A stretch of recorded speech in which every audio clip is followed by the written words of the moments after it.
Hi guys, so second video, and we are going through muscle testing now. So that's my happy place. That's what I love about kinesiology. So, and I don't know if you see it in the right way. Hopefully you do. But it's written muscle testing. It's a feedback from the body. So you're basically getting a lock or an unlock, and we're going to talk through that a bit more later on. And we test for the present. We don't yet test for the future or the past.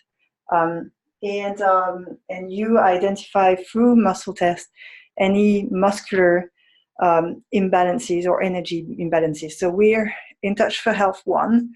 We are looking at systems, and we identify where the energy imbalances are from.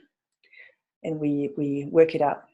And we deal with systems and not meridians as yet. So it's still linked to a meridian because we are going to talk about the names of all those meridians, but we are going to talk about systems as yet. But first, and I think, yeah, so we are testing for stress. Yeah. So we are testing for stress. So you remember in the first video how I talked about the pyramids and how all those facets may impact your state of health. So the fact that we are muscle testing is that we are muscle testing for stress in those various areas that make up your state of health. So how do we do that?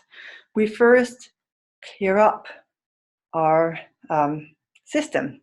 So we clear up all our body and our unconscious mind and your conscious and unconscious mind about things that could burden and stop the answer from the muscle test to be accurate. So what could it be?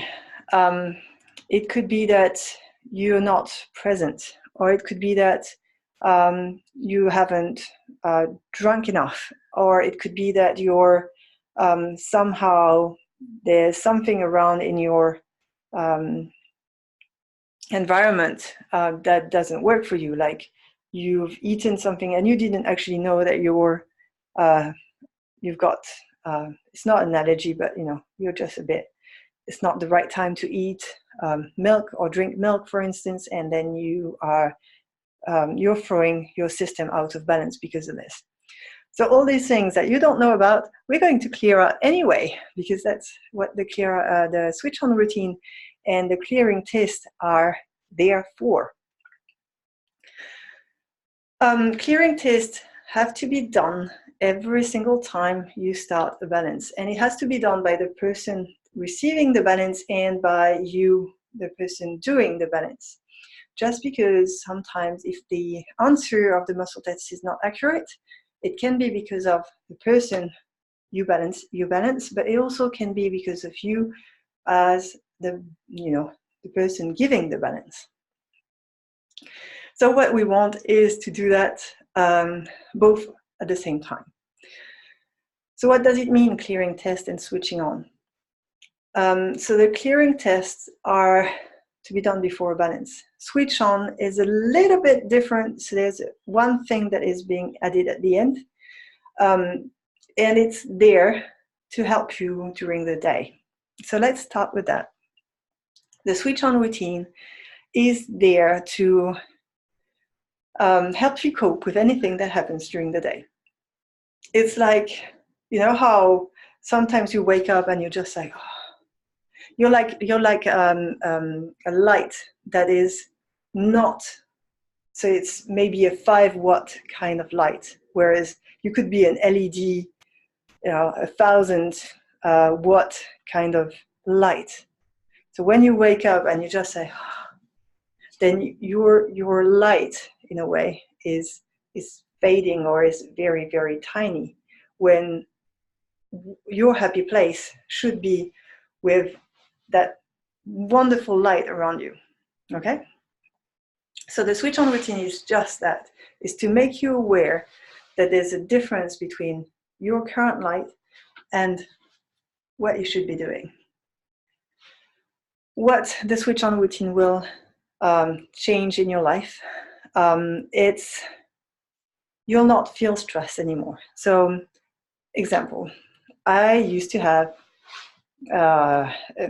work in a very stressful environment. I still do sometimes, it depends, but I've taken a step back, so it's a bit different now. But I used to work in a very stressful, very intense kind of environment where a lot of people around me was pretty negative. If you think about your work environment and you feel that it's the same, it's probably normal because I don't know anyone really that doesn't feel the pain or the negativity around them. And it's, even though you're very positive, very energetic kind of person, after a while, it's actually eating you.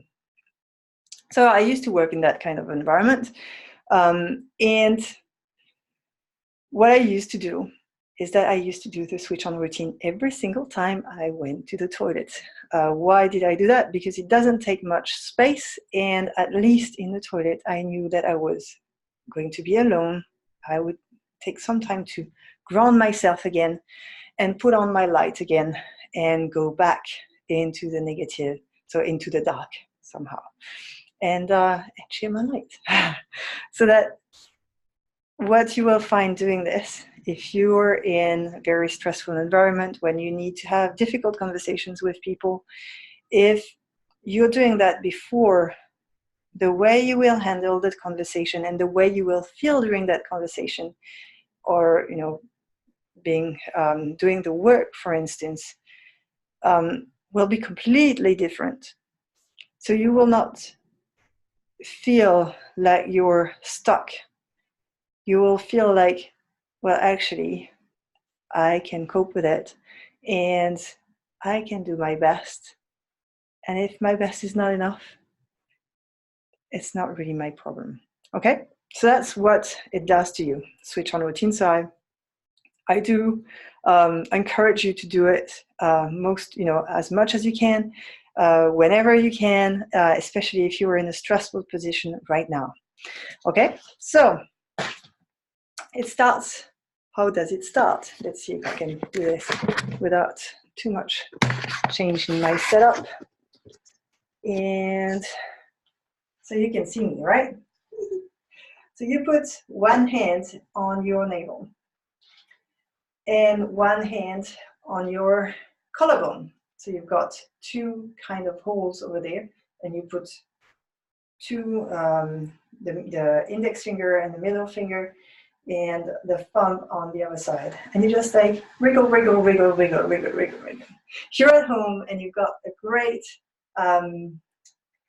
energetic kind of music, you can do that with the music. You can also teach your kids to do it.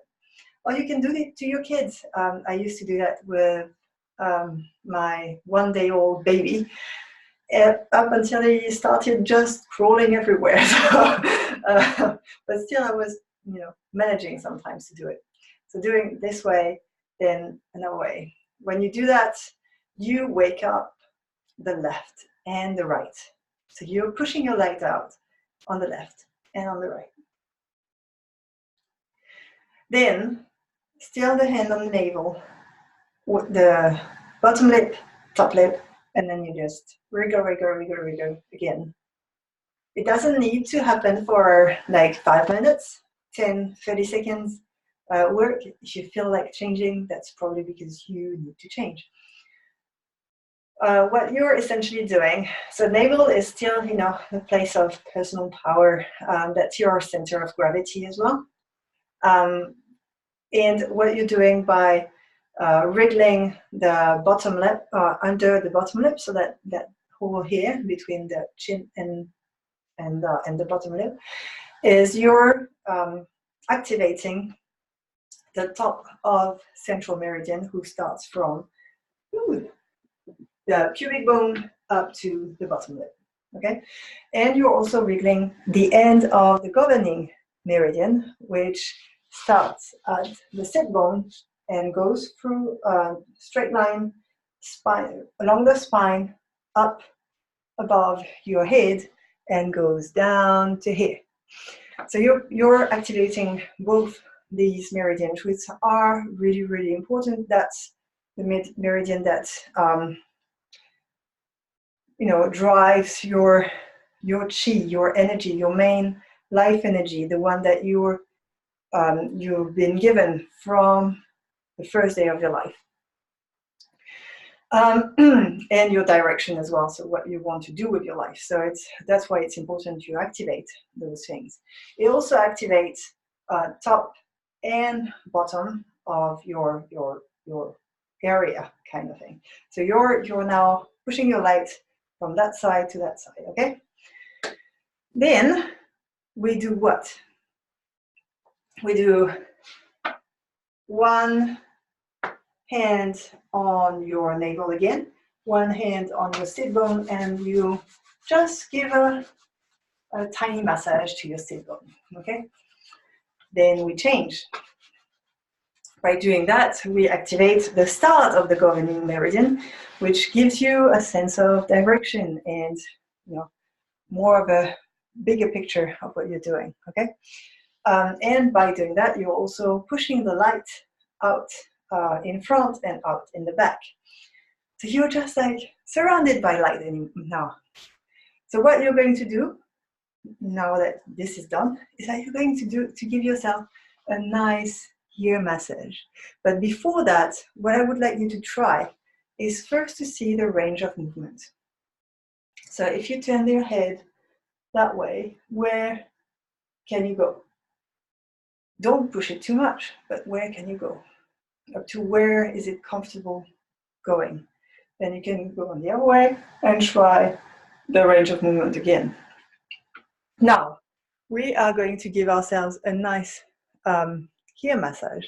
So the way it's done is that you take your ear and you wriggle it outside and back, okay? From top to bottom. So from top to bottom, outside and out. So you do that on both sides for maybe 5 times would be enough, depending. So the ears are like your antennas. So it allows you to be tuned in, so grounded in what you're doing.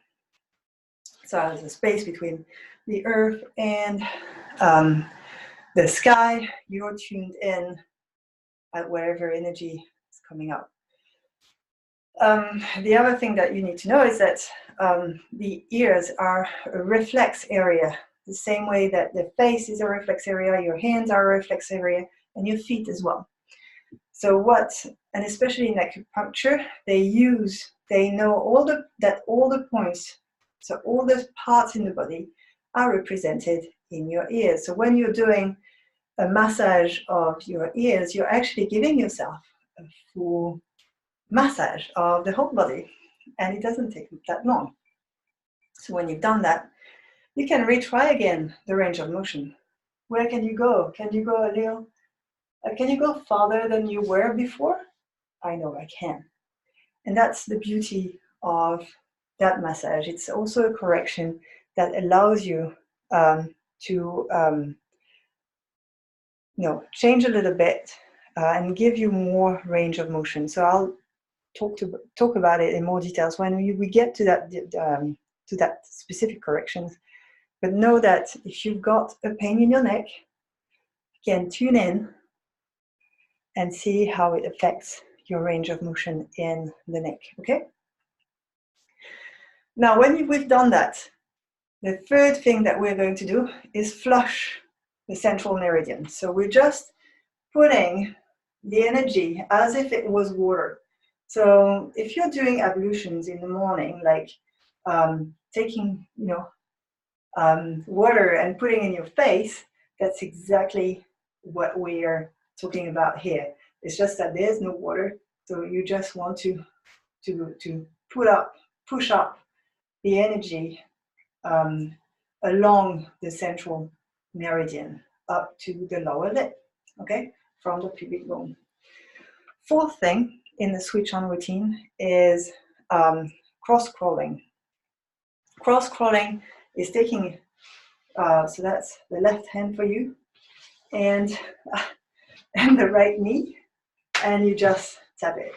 So you just do, so it goes on the cross, so that's why it's called cross, and crawling because like going into the swimming pool, you're actually doing that kind of motion.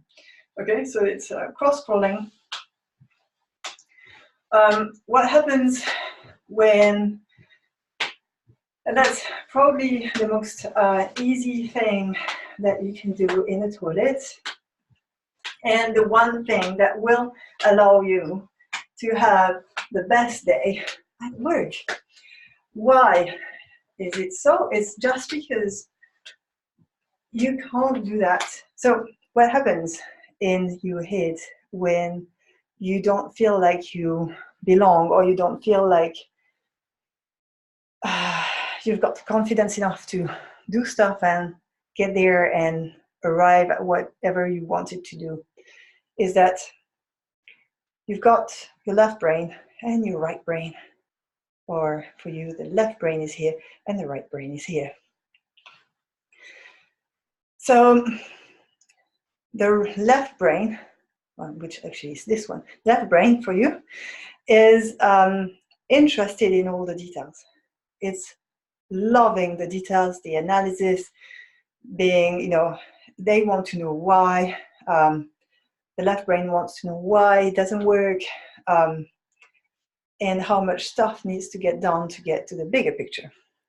The right brain, however, is interested in the bigger picture. He wants to know where we're going. He doesn't care about the detail, he just wants to know where we're going.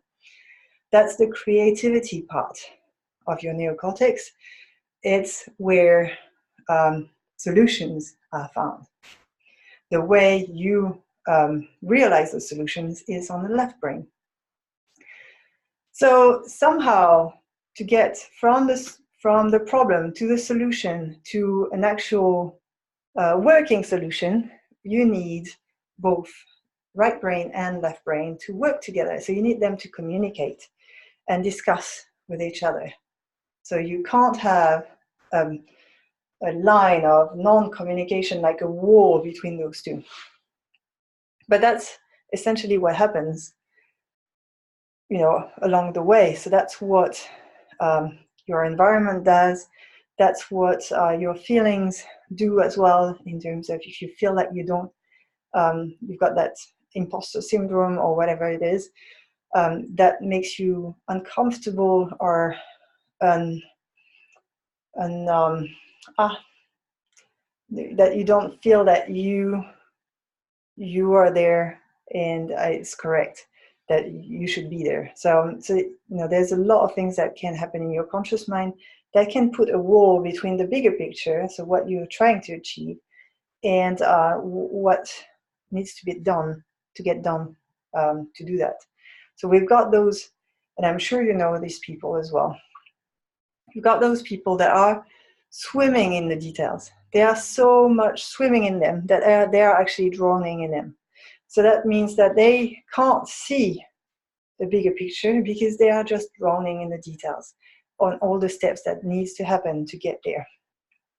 And so they say no most of the time, and they are probably feeling depressed or not recognized and not considered, etc., because they just fight the system, because they are all drowning in the left brain. You've got all those another type of people that are, you know, swimming happily in the right brain. So they've got all those magical ideas, all those things, and they never get to do any of them because they are not connected with the left brain that has the how. So they've got, you know, all the ideas, but they haven't got the how to get them to work.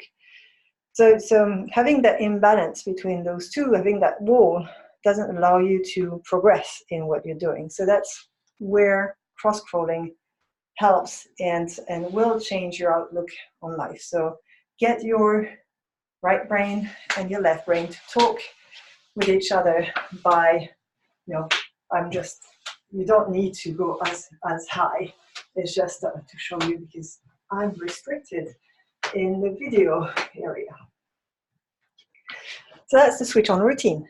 So yeah, do them. We are going to do them from now on. Every single time there's a break, and every single time you come in Touch for Health training. So that's how you start. It's just by putting some kind of very energetic music, do all that switch on routine.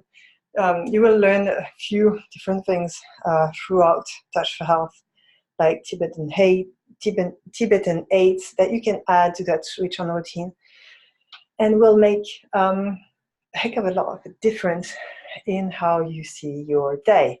So that will help you go from a very, very tiny restricted light to something that is beautiful and encompassing. Okay? Now, switch on routine being done, we are going to go back to the clearing test when you're balancing someone. So you're giving a balance, and you're going to first get to that person and say, do I have permission to work with you? This is really, really, really important. You need to ask for permission. That's the first step. You can't get through that first step. It has to be done. If you don't ask permission to work, you're actually entering in a state of war. So you're endangering the whole giver and receiver type of communication of energy. So it goes far beyond just the conscious mind. And yes, you probably know the person you're going to give the balance to, but still you need to ask for permission, because when you ask for permission, then you'll be able to access more of the layers of the onion just in front of you. Okay, so ask for permission. Yes. Second, clearing test, same as before. So hand on the navel, the collarbone, and you explain that to the person, and you explain that it will switch on the left and on the right, doing that, and how you change your hand always on the navel. Then you'll do this with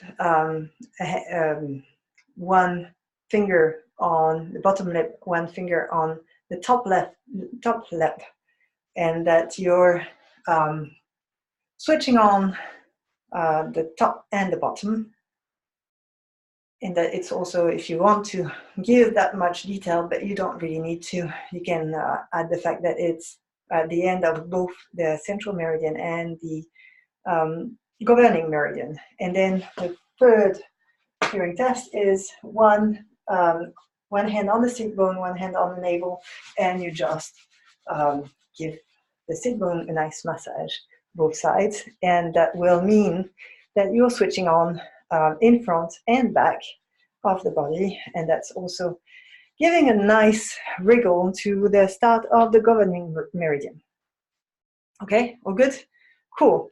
Now, what you want to do after that is push to mush, lengthen to strengthen. So this is going to help you realize whether you've got an indicator muscle that you can work with. It's like hello. It's like saying hello. So it's the beginning of the discussion. So you say, hello, how are you?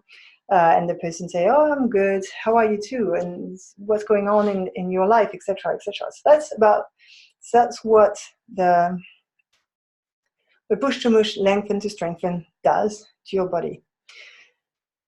The best indicator muscle, and the one that we start with in Touch for Health, is the anterior deltoid. It's a muscle that comes from here, so near the collarbone, and goes through there. The main part of the muscle, so the part that is, so that, you know, the muscle is like this. So it does, okay? So you've got both extremities. And so what we want to do is to push the fat or the belly of the muscle, better, push the belly of the muscle together. So we are restricting the spindle cells by doing that.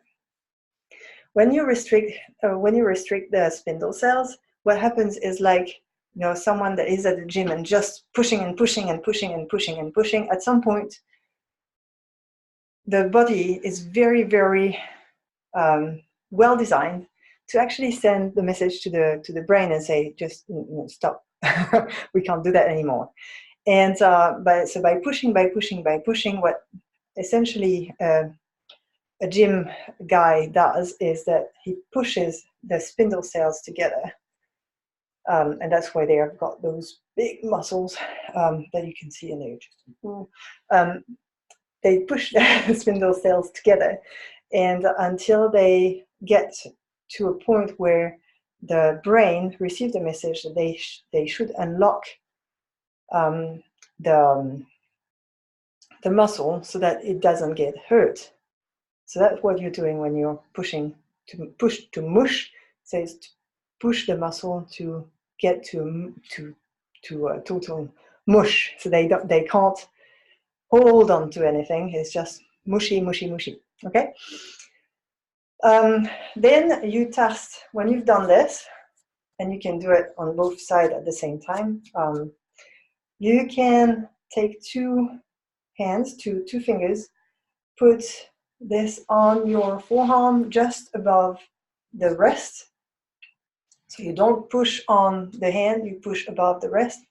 It's very important. And you push with so it's 2 pounds of pressure. So it's about 1 kg of pressure. It's not much. So it's like holding 1 kg is not much. So you just push and you wait. And if you've done the push to mush correctly, two things can happen. First is the person will tell you it's really, really hard to hold. So you just don't need to push that much. It's just going to be really, really hard. So they will start recruiting the rest of the body to try and resist and hold.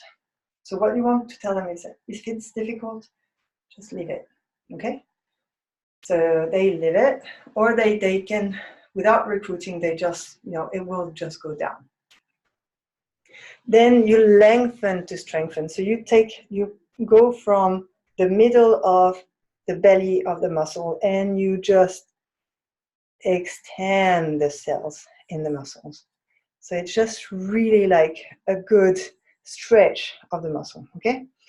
Do that on both hands, and then you retest, same area, so above the breast, 2 fingers, 2 pounds or 1 kg of pressure, and ask them to hold, and nothing should move because you've put back the muscle into a state of health, so it should completely lock without the person experiencing a need to put any strength in holding that pressure, okay? So they will tell you, oh yeah, well, that's actually very easy, okay?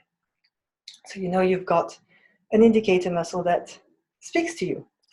Now, second thing that you are going to do, so we've done the permission, we've done all this, the clearing test with the collarbone, which are the kidney meridian actually here. Those two, the sit bones, now push to mush, lengthen to strengthen. So you put them back, you put back the muscle into balance, into health. And then you're going to test relative hydration. So the way you do that is you ask your client or the person in front of you that you're giving the balance to take one wisp of hair and to tuck lightly on it. And then you try again the muscle testing, same way, same anterior deltoid that is talking to you. So you're just going to go and put some pressure, 2 pounds, 1 kg on it, same way as before. If the person tells you it's really, really hard, then you get them to drink. If you're not sure, get them to drink. If you get them to drink, drink as well. So both of you should drink, because the relative hydration, because we're working through energy, can come through them, from them, but it also can come from you. So you need to take a glass of water at the same time as they do. And you will see me do that quite a lot as well, if you're in that case, okay? When they take a bit of water, you get them to try again, so you challenge the fact that they've taken some water and it's all good, and they can go ahead with whatever is needed, okay?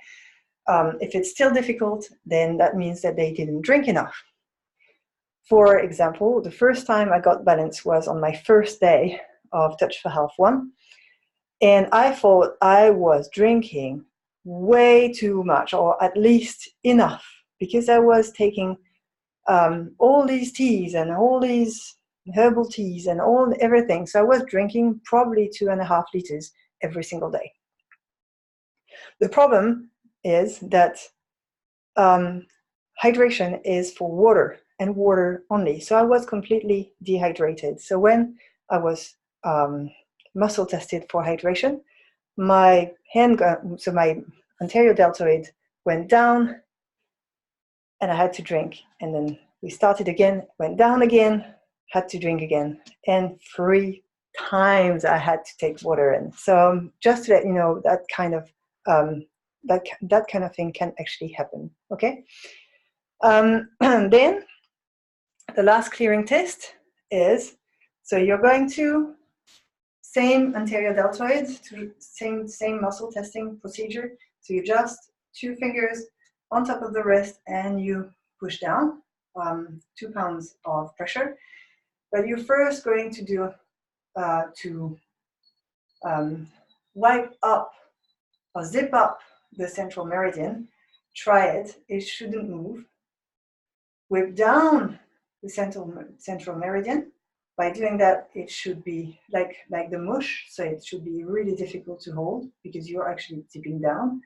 So opening, you're not feeling great when your hands are open like this, so dip down. So it's exactly the same. So your central meridian will not feel great, so it will go down.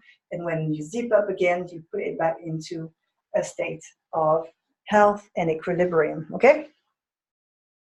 And that's the last of the clearing test. When you've done the permission, when you've done the points, so the kidney meridian, central governing, and the sit bone, plus the push to mush, lengthen to strengthen, the hydration, and the central meridian up, down, zip up again, you're ready to start your balance.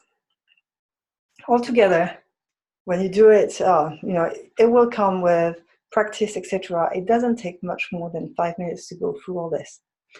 But it's very important that you do. If you don't, then whatever is coming up during the balance may not be an accurate answer to your question, because what you're doing essentially when you're muscle testing systems is that you're questioning and you're saying, is there a stress in that system?